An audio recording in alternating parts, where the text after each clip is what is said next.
what are the reasons behind the phenomenon of wolf warrior diplomacy being pursued by China in the recent years?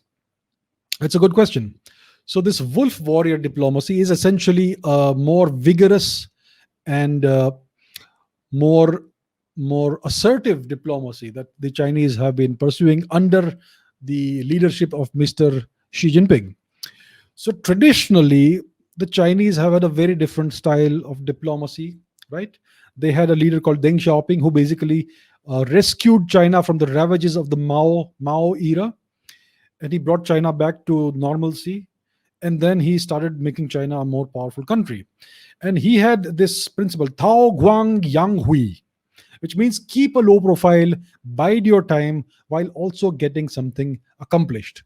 So he wanted China to work quietly, steadily towards its objectives of building a more powerful economy and a more powerful military, and building a powerful diplomatic system, etc., while keeping a low profile.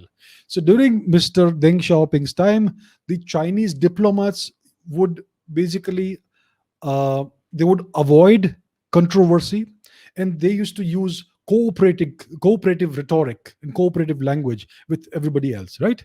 So they were very polite, they were very self-effacing, and that was the kind of approach the Chinese diplomats had. Now, under Mr. Xi Jinping, China has a very different approach towards everything.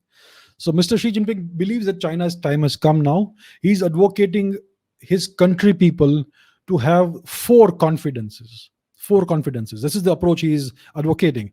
He's saying the Chinese people should have confidence in their chosen path, the chosen path of the Chinese Communist Party.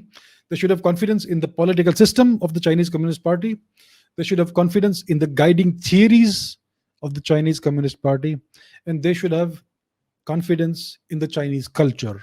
These are the four confidences. So now China is becoming an increasingly strident and nationalistic country, and the diplomats have totally changed their approach. They are now very happy to court controversy. They are actively courting controversy on various media, Twitter, Facebook, not Facebook, Twitter mostly, and in the statements they make.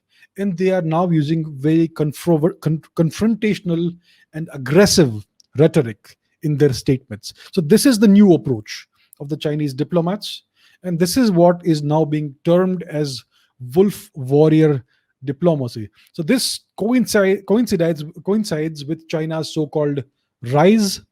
China is much more confident now. It is a much more assertive nation, and it is not afraid to make strong statements and take a confrontational attitude in its diplomacy. So that is essentially the so-called wolf warrior diplomacy. It is named after a couple of Chinese movies.